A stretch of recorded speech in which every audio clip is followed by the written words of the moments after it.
आज के इस शुभ कक्षा में सबको मेरा नमस्कार और धन्यवाद भी है।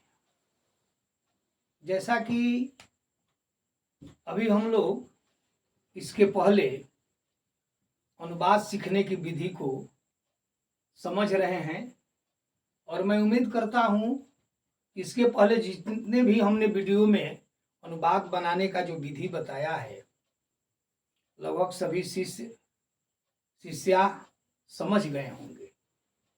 बीच में मैंने कुछ समय का अंतराल लिया कि ताकि आप उसको कुछ समय तक अध्ययन करें और भली भांति उसको समझ लें, तब हम अगले टॉपिक पर जो है चलेंगे। आज मेरा विषय होगा अनुवाद से ही संबंधित कि हम प्रथम पुरुष, मध्यम पुरुष और उत्तम पुरुष तद शब्द का और असमद और जुस्मद शब्द का अनुवाद मैंने बताया था। आज मैं एतद शब्द की ओर ले जाना चाहूंगा जो हमारा सर्वनाम है, और उस सर्वनाम को हमको समझना होगा कि एक वचन के लिए, द्विवचन के लिए और बहुवचन के लिए क्या होता है। मैं अभी एतद शब्द का मैं चाहूंगा कि पुल्लिंग और स्त्रीलिंग का परिचय कराऊं और अनुवाद बनाने का विधि बताऊं। जैसा कि मैंने श्याम पट की ओर लिखा है, इधर देखने की आवश्यकता है। मूल शब्द एतद होता है, उसको हम एतद भी कह सकते हैं। वो द जो है आपका हलंत तो में भी बदल जाता है, कहीं एतद भी दिया है व्याकरण किताब में, कहीं एतद भी, जबकि उसका अर्थ होता है यह। एतद का जब हम रूप लेकर चलते हैं तो प्रथम पुरुष में पुल्लिंग शब्द है। एतद माने यह, पुल्लिंग के लिए मैं अभी आप सभी को बताना चाहता हूं तीनों वचन में। जैसा कि श्याम पट पर आप देख रहे हैं कि यहां अंकित है कि ऐसा माने यह जो है पुल्लिंग के लिए होता है एक वचन। एतौ माने ये दोनों द्विवचन, और एते माने ये सब बहुवचन। है का हम उपयोग पूर्वोक्त नियम के अनुसार करते हैं। जैसा कि ऐसा एक वचन है तो अस्ति लगाना है, एतौ द्विवचन है पुल्लिंग में ही तो अस्तः लगाना है, और एते बहुवचन है तो संति लगाना है। जैसे इस पर एक अनुवाद हम आपको बताना चाहेंगे।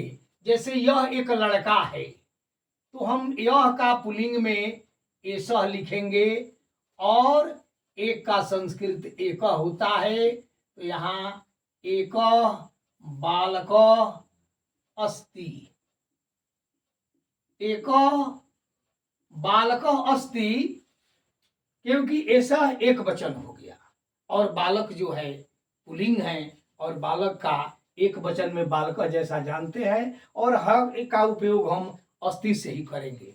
तो यह हमारा अनुवाद ऐसा बनेगा। यह एक बालक है, यह एक शिक्षक है, अयम एक शिक्षक अस्ति, यह एक लेखक है, अयम एक लेखक अस्ति, यह एक गायक है, अयम एक गायक अस्ति। यानी एक वचन में पुल्लिंग शब्दों का ऐसा से ही हम शुरू करेंगे और इस प्रकार हमारा अनुवाद बनेगा। दूसरा जो है द्विवचन की ओर मैं ले जाना चाहूंगा। एतौ माने ये दोनों होता है।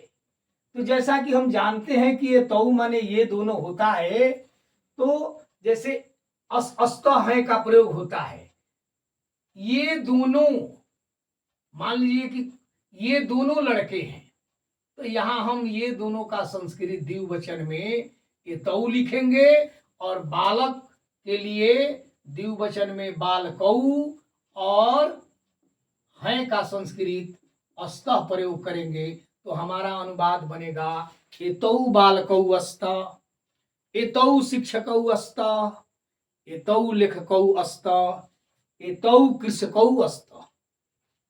यानी द्विवचन में इस प्रकार से हम एतद का सर्वनाम के माध्यम से अनुवाद बनाएंगे। यह द्विवचन का अनुवाद होगा। अब बहुवचन की ओर आते हैं।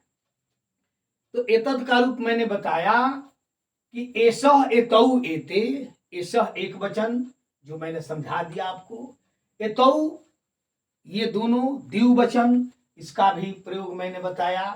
अब एते माने ये सब बहुवचन में, जैसे ये सब लड़के हैं तो हम ये सब का संस्कृत एते लिखेंगे, और लड़के बहुवचन हैं तो बालका,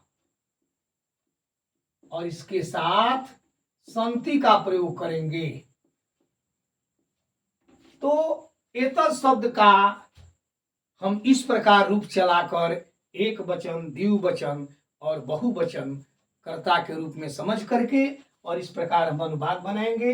एते बालकाः सन्ति, एते लेखकाः सन्ति, एते शिक्षिकाः सन्ति, एते देवाः सन्ति,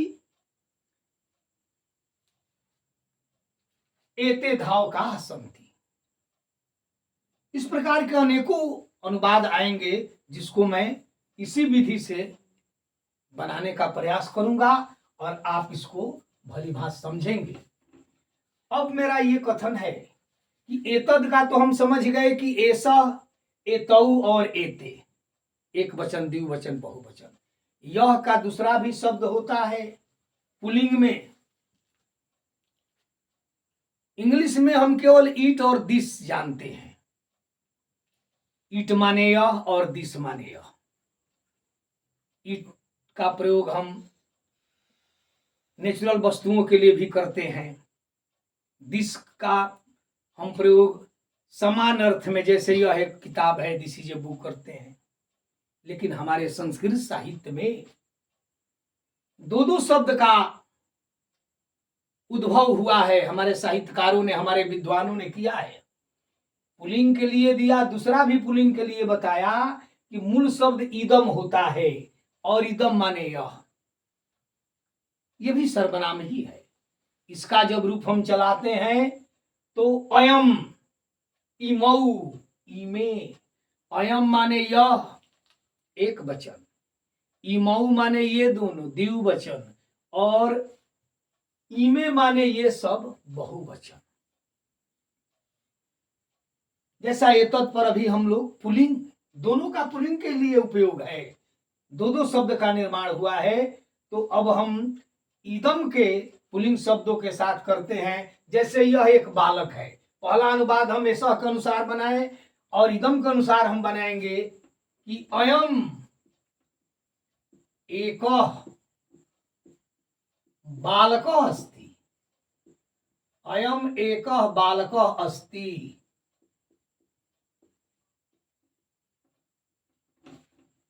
यह एक लड़का है, ये दोनों अनुवाद ठीक है। ऐसा एक बालक अस्ति भी आप लिख सकते हैं, आप इसके लिए भी स्वतंत्र है, और अयम एक बालक अस्ति, दोनों अनुवाद अपने अपने जगह पर सही है। द्विवचन में आएंगे, उधर एतौ है, ये दोनों लड़के हैं, तो हम इमौ से भी मनाएंगे कि इमौ बालकौ अस्तः। ये दो विधियां जो है आपको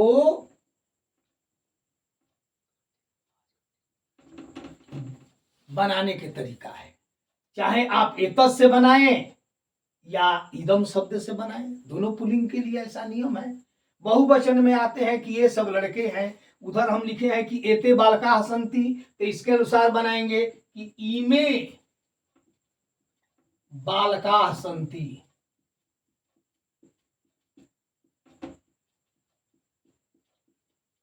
इमे लेखकाः सन्ति, इमे धावकाः सन्ति। यानी सर्वनाम का उपयोग करेंगे एक वचन, द्विवचन और बहुवचन में। तो हम एतद जो मूल शब्द है उसका जो चला एसह, एतौ, एते, और इदम माने यह भी पुल्लिंग है, और एतद का भी यह पुल्लिंग ही रूप है। पुल्लिंग में आप स्वतंत्र है। अगर ये दोनों से किसी भी विधि से अनुवाद बनाते हैं तो आपका अनुवाद सही होगा। और इस प्रकार का वाक्य आपके संस्कृत के किताब में भी दिया हुआ है, जो आप ध्यान से उसको पढ़ेंगे, समझेंगे, और ये दोनों वाक्य सही है।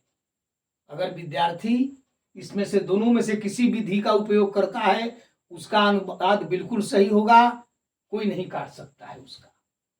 तो ये मेरा कहने का मतलब था कि सर्वनाम शब्द का मैंने पुल्लिंग के लिए दो दो यह का जो हमने उपयोग बताया, इस मामले में आप स्वतंत्र हैं और इसको जाने और समझे। अब जरा हम स्त्रीलिंग पर बात करते हैं। वही एतद शब्द माने यह जो है पुल्लिंग है, वही एतद माने यह स्त्रीलिंग में जब आते हैं तो ऐसा, ऐसा, एते, एताह, ऐसा का मतलब स्त्रीलिंग में यह, और एते का मतलब ये दोनों स्त्रीलिंग में, और एताह का मतलब ये सब बहुवचन में। जैसे यह एक लड़की है, अगर ऐसा अनुवाद आता है तो हम कहेंगे कि ऐसा एका बालिका अस्ति।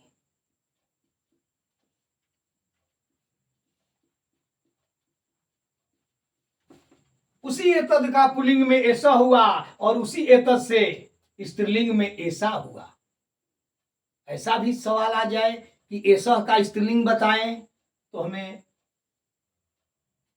बिल्कुल निडरता पूर्वक कहना है कि ऐसा का स्त्रीलिंग ऐसा होगा और ऐसा का पुल्लिंग ऐसा होगा। ऐसा भी सवाल कर सकता है। ऐसा एका बालिका अस्ति, ऐसा एका लेखिका अस्ति, ऐसा एका छात्रा अस्ति। इस नियम से भी भिन्न भिन्न प्रकार के अनुवाद बनेंगे। अब जरा द्विवचन में आते हैं कि ये दोनों लड़कियां हैं, तो ये दोनों का संस्कृत स्त्रीलिंग में एते होता है। तो बालिका का बालिके होगा, एते बालिके अस्त, क्योंकि द्विवचन के साथ अस्त ही होगा। अब एते बालिके अस्त, एते गायिके अस्त, एते महिले अस्त,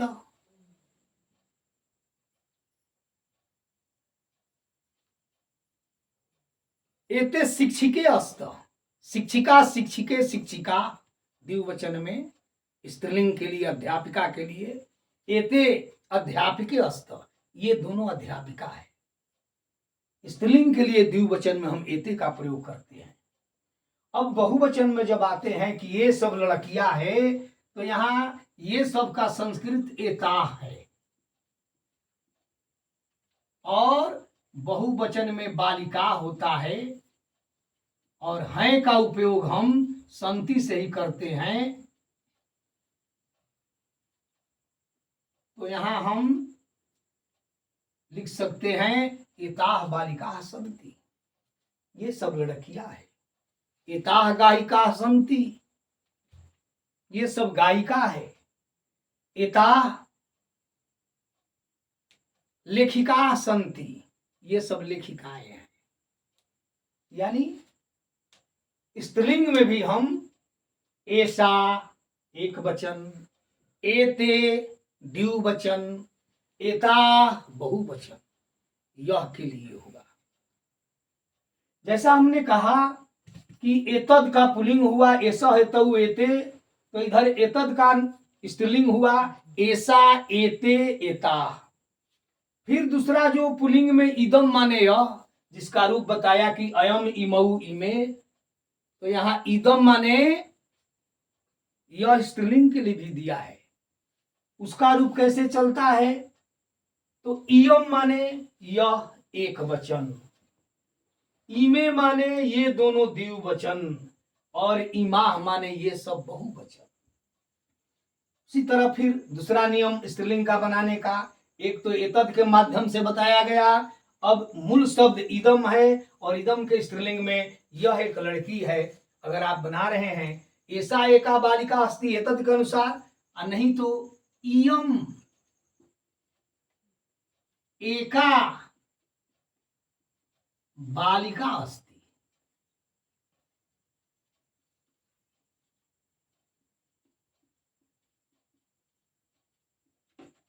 आप दोनों तरीका से स्वतंत्र हैं। ऐसा एका बालिका अस्ति लिखे या इयम एका बालिका अस्ति लिखे, दोनों का अर्थ हुआ यह एक लड़की है। दोनों तरीका से अनुवाद आपका सही है। एक एतद के माध्यम से हुआ मूल शब्द, और एक जो है इदम के मूल शब्द। दूसरा है कि ये दोनों लड़कियां हैं, वहां एते बालिके अस्त हो रहा है। इदम के अनुसार इमे बालिके अस्तः, दोनों अनुवाद सही है। एते बालिके अस्तः, इयम बालिके अस्तः, एते गायिके अस्तः, इयम गायिके अस्तः, एते महिले अस्तः,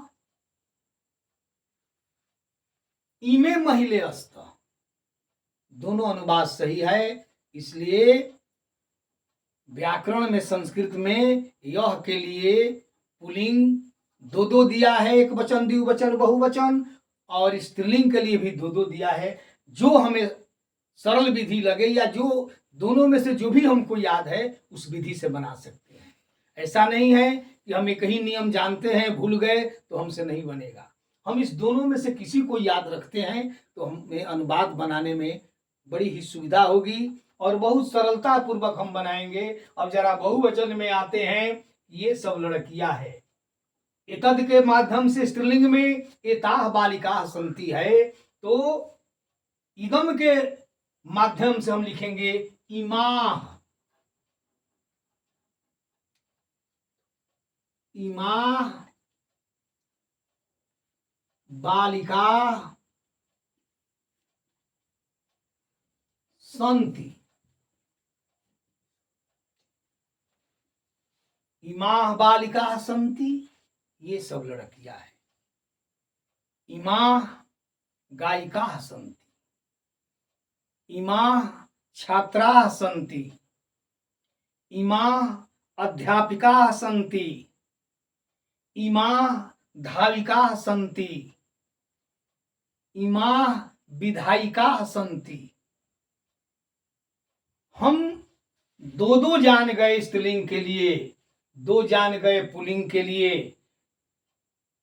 अगर इस विधि से हम अनुवाद को बनाए, ये दोनों अनुवाद अपने अपने जगह पर, ये भी सही है पुल्लिंग का एतद के माध्यम से, और इदम के माध्यम से पुल्लिंग में देखिए स्पष्ट है, और स्त्रीलिंग में जब देखना है तो ये भी दो विधि बताया। एतद के माध्यम से ऐसा, एते, एता, इदम के माध्यम से इयम, इमे, इमा।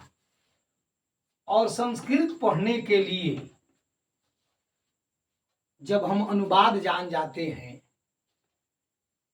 तो मैं समझता हूं कि संस्कृत साहित्य का 90% बच्चों को ज्ञान मिल जाता है, क्योंकि किताब की रचना जो हुई है वो अनुवाद से हुई है। और अनुवाद में हम कोई विवाद नहीं करेंगे। ये जो हमारा सीखने का जो संवाद है, सबके पास अगर आबाद रहता है तो वह हमेशा जो है इस अनुवाद में आगे रहेगा।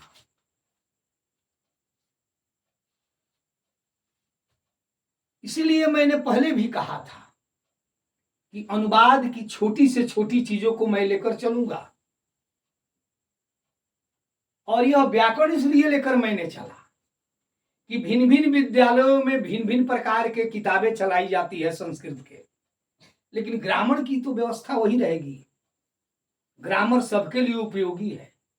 इसलिए संस्कृत व्याकरण को लेकर के पहले मैं अपना कदम रखा कि हमारे छात्र छात्राओं को बेसिक ज्ञान हो। जब उन्हें बेसिक ज्ञान मिलेगा तो इस साहित्य में आनंद प्राप्त होगा। इसलिए आप सभी से मेरा अनुरोध है कि आप एक एक वीडियो को हमारा देखिए। बहुत सरल तरीका है। आप स्वयं दूसरों को अनुवाद बताएंगे, सिखाएंगे, तो मैं आप लोगों से ये इस क्लास के अंतिम सत्र में सबसे निवेदन बार बार करता हूं कि HL ओझा पब्लिकेशन जो है हमारा चैनल, जरूर एक बार आप देखिए, जब भी समय मिले, स्वतंत्र हो, घर पर हो, कहीं भी हो, एक बार देखिए और आपको अनुवाद बनाने की विधि जानकारी हो जाएगी और संस्कृत विषय में आपकी रुचि बढ़ेगी और दिनों दिन इस विषय के प्रति आपकी आस्था होगी और आप इसके बारे में ज्ञान प्राप्त करेंगे। और इस बात का मुझे भी बहुत खुशी होगी कि आप लोगों ने संस्कृत का ज्ञान प्राप्त किया। आज मेरा चैनल पर आने का मुख्य आदेश यही है कि मैं केवल एक विद्यालय तक सीमित न रहूं, पूरे भारत वर्ष के या भारत से बाहर के भी, मोबाइल का जमाना है, अगर विदेश के भी बच्चे चाहते हैं सीखना, वो भी प्राप्त कर सकते हैं। लेकिन हमारे भारत के बच्चे, छात्र छात्रा, सभी लोग इस साहित्य का ज्ञान प्राप्त करें, इस बात का मुझे बहुत खुशी होगी और मैं इसी उद्देश्य से चैनल पर आया हूं। इन्हीं शब्दों के साथ मैं अपनी वाणी को विराम देता हूं। धन्यवाद। जय हिंद, जय भारत।